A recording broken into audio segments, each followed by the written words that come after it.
কেমন বাংলাদেশ চাই এ বিষয়ে 1 মিনিটে আমি বলতে চাই।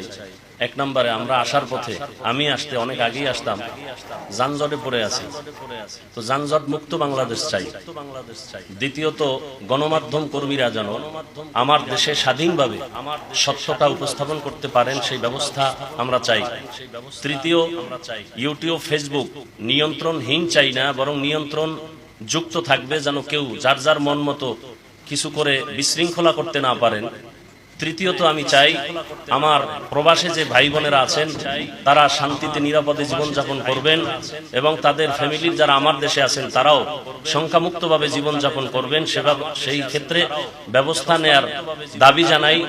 এবং উলামায়ে কেরামের ব্যাপারে আমি বলবো, সর্বোচ্চ সম্মানে এদেশের উলামায়ে কেরাম বাক স্বাধীনতা নিয়ে কথা বলবেন, বিচরণ করবেন।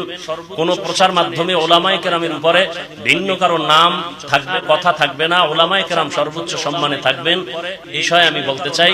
আল্লাহ আমাদের সবাইকে স্বাধীনভাবে সর্বোচ্চ সম্মানে শান্তির জীবন যাপন করার তৌফিক দান করেন। ওয়া আখিরু দাওয়ানা আলহামদুলিল্লাহি রাব্বিল আলামিন। সম্মানে শান্তির জীবন যাপন করার